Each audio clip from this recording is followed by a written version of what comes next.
Semana da Diversidade, né? A gente, inclusive, teremos o lançamento desse ano, né, da nova estratégia de diversidade da Edenred, muito entendendo, assim como a gente está falando de sustentabilidade, né, do quão estratégico ela é para o negócio, que ela não é e não pode ser apartada, né? Então, para além desse lançamento, é um momento em que a gente trabalha as pautas prioritárias. Então, a gente vai. E quando a gente está falando de prioridade, né?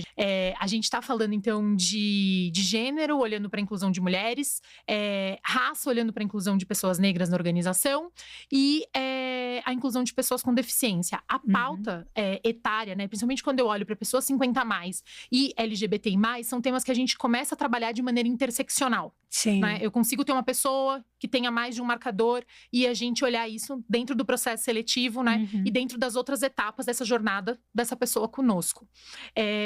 Então, para além dessas pautas, o que a gente entende é que os colaboradores são os grandes protagonistas. Então, a gente vai começar, e a gente tem feito isso e tem funcionado muito bem nos outros anos também, com um painel, trazendo os colaboradores como protagonistas para trazer as suas vivências. E o que a gente vê que sempre funciona muito bem é que, às vezes, o Bruno vai estar no painel. Nossa, putz, eu trabalho com o Bruno, eu trabalhei com o Bruno, puxa, que legal. Eu vou entrar para admirar aquela pessoa, né? Para reconhecer quem está ali. E, às vezes, a gente não sabe o dia a dia, a história da pessoa. Então, esse tipo de movimento faz com que a gente fortaleça lideranças, né? Dentro das áreas em que elas estão, e faz com que a gente fortaleça também o orgulho de pertencer. Então, isso é um movimento que a gente vem fazendo e vai repetir novamente, mas também de trazer outras palestras. Então, por exemplo, né, a gente tem falado muito sobre a inclusão de pessoas neurodivergentes no mercado de trabalho.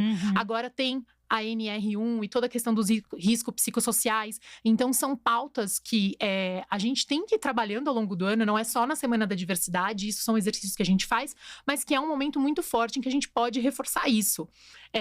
A gente também usa a Semana da Diversidade para fazer ações de voluntariado, tem um protagonismo muito grande das lideranças dos grupos de afinidade, né?